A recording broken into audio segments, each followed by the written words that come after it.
The ancient city of the Farseers has become the site of a terrifying phenomenon. The first stage was a noticeable disruption in the local space-time. Next, members of the Academy research team began to vanish, one by one. Finally, as if to replace the missing people, floating crimson spheres appeared in their stead. It was not long before rumors of the Padra Ruins curse started.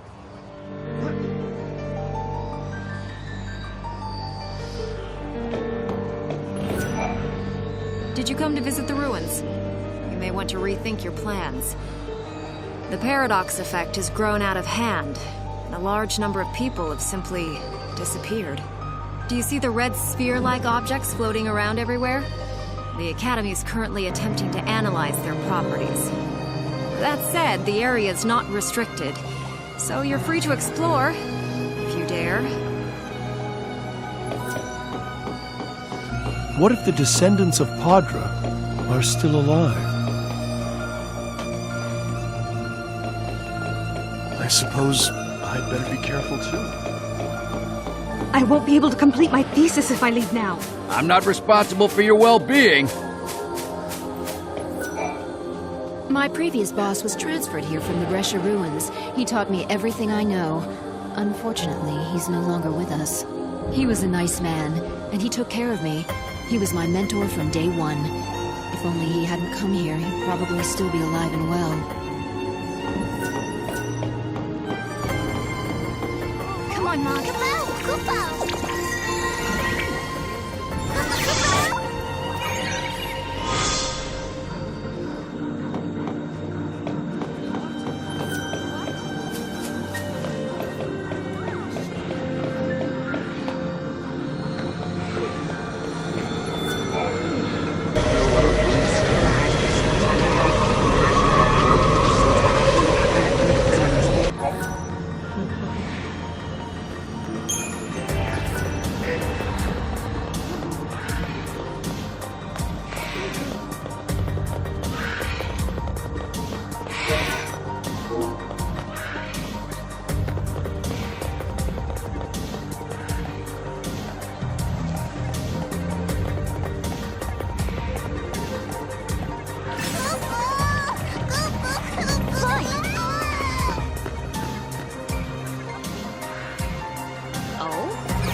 on, Ma. Look out! Look out!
The eighth.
curious. The creature that the seers banished? What kind of monster was it? And what exactly happened to the city of Padra? Maybe we can find some sort of answer in the ruins.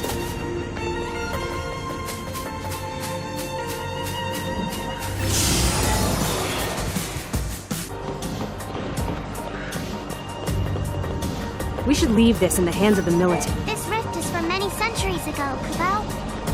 It was sealed by a powerful spell, but the magic is very old, and now the effect is starting to fade, Kubo. An ancient seal from centuries ago. You have to be talking about a spell cast by the seers. Come on, Mole. We have to go and fix the paradox.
There's a story that's been passed down for generations that the people of my time believed was true. Long ago, a bloodthirsty monster attacked the city of Padra and wreaked havoc on its residents. Only a lone seeress had the strength to seal the beast. I had a strong feeling we were going to encounter that monster in the labyrinth. But we didn't. There was no trace of him anywhere. Still, something was wrong. I couldn't help thinking there was something we couldn't see, hidden from us. I was overcome with a sense of unease.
Travelers of the timeline, can you hear me? No! It's her! Yule! Yes, I am Padra Suyul, servant of the goddess, witness to the timeline. I have committed an unforgivable crime, and now I must pay the price for my sins. Many years ago, evil in the form of a merciless beast materialized in the city of Padra. It was no ordinary creature, but one that devoured time instead of prey. In order to free our city of the menace, I had no choice but to banish it into the void beyond. There was peace once again in Padra. However, this created a distortion in time that continued to grow. As it spread, it began to swallow innocent victims, one by one. When they were taken, all that remained were crimson orbs. Orbs that contained their grief and anguish. Each one a silent reproach, reminding me of the terrible mistake that I had made. But look what is happening. The creature cannot be imprisoned for eternity. It is trying to break free to once again feed on time. I cannot banish it now, not like I did all those centuries ago. Travelers of time, listen to me. The terrible beast must be defeated.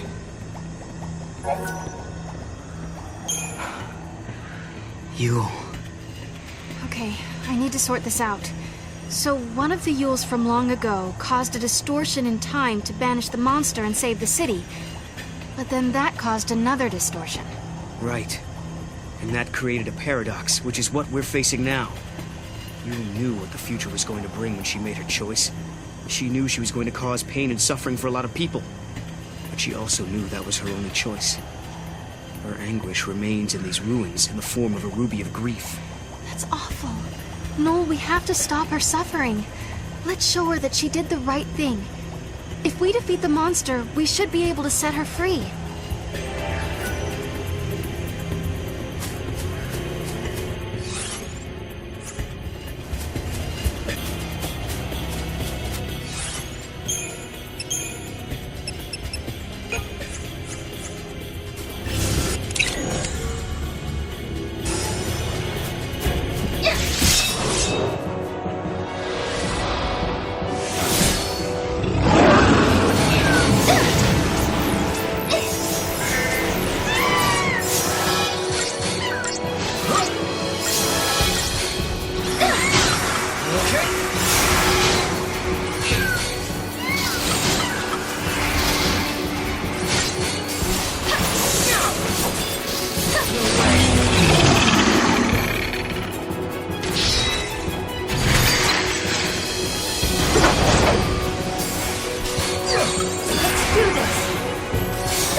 Thank you.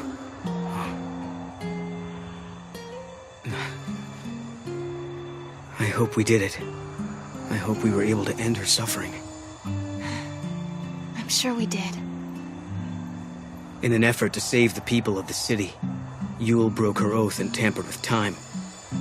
This caused a disturbance in the timeline, which led to the creation of a paradox and the death of many innocent people. I have to wonder, did Yule make the right choice? Was there even a right choice to make? If she had done nothing, people would have died. The city that Yule so desperately hoped to save was eventually destroyed. No matter what her decision, either choice would have eventually led to the death of the people of Padra. I don't have the ability to see into the future like she does, and I'm thankful for that. If we knew the outcome of all our actions, wouldn't we just give up? What would be the point of trying?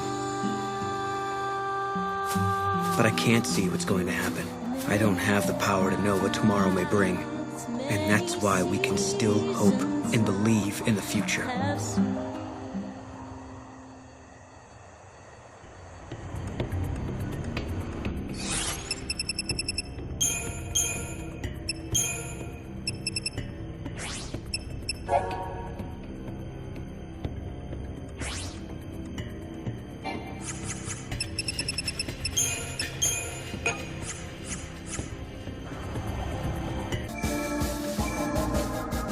In 400 AF, the Sunlith waterscape has been designated a special observation zone by the Academy.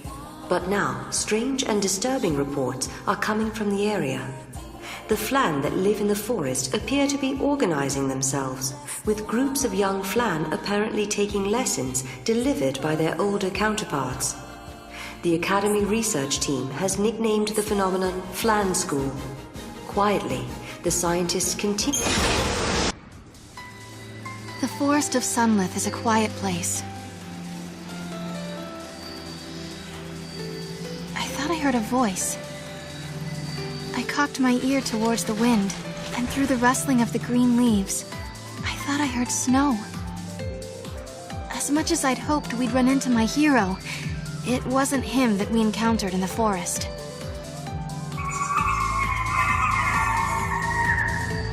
I think there's someone else here with us. Kupo! I hear a bunch of voices nearby, Kupo.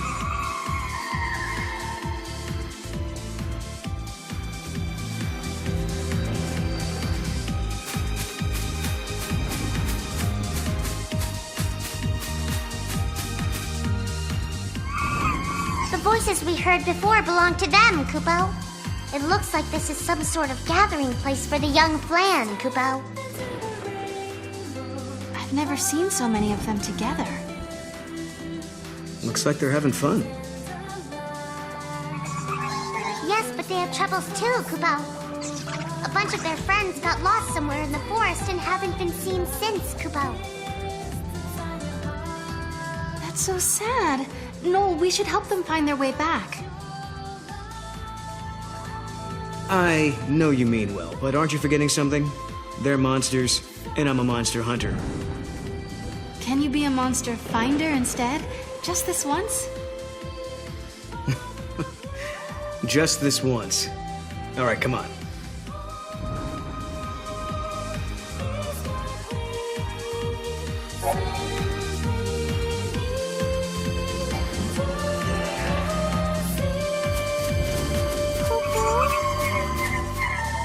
Come on, Mom.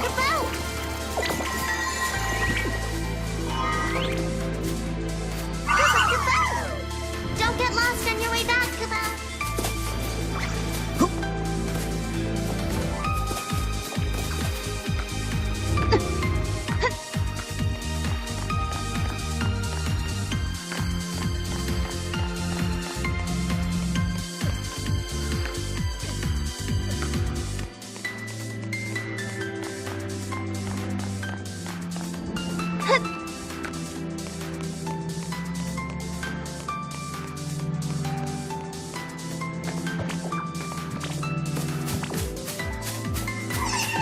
Something there, Kupo?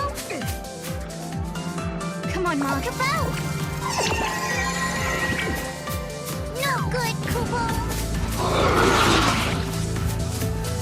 Kupo! Go, Mom. Kupo!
Come on, Kupo!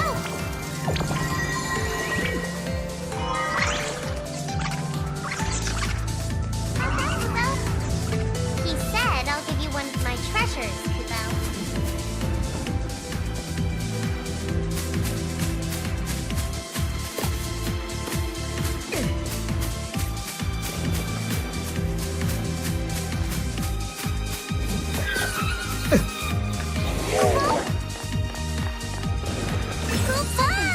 Come on,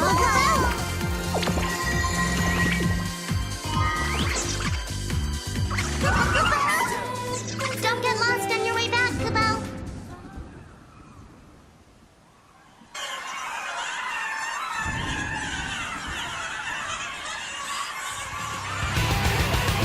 Cocoon's pillar is in jeopardy, Kupo. The little ones are up to some kind of mischief, Kupo. I know they don't mean to cause trouble. There's so many of them. The pillar won't be safe for long. The little clan are causing trouble, Kupo.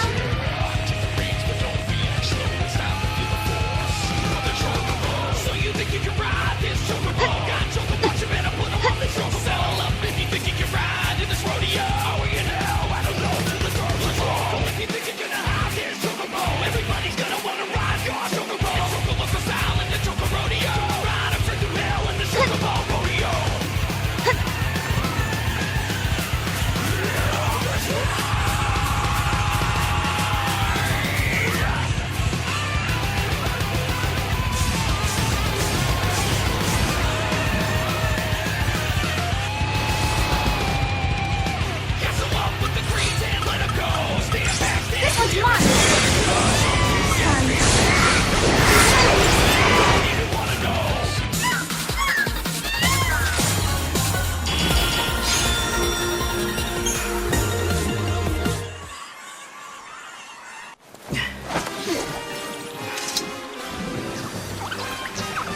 Where do they get all that energy from?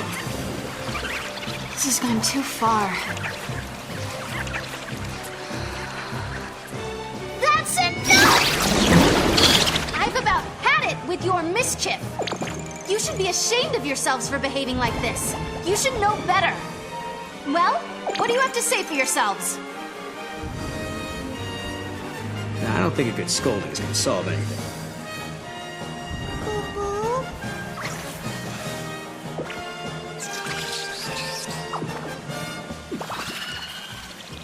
They said they won't do it again, Kupo.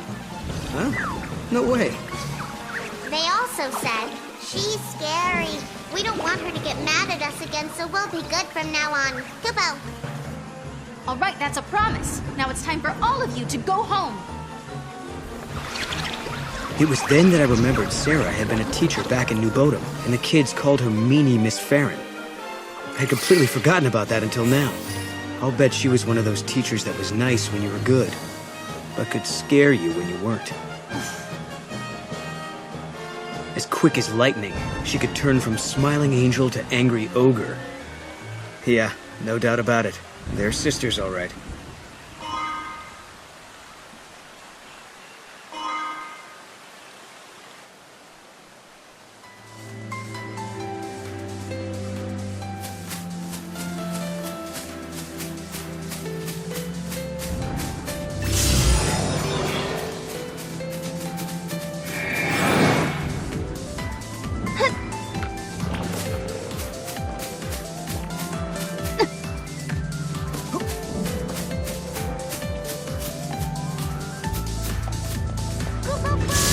Come on, Kupo!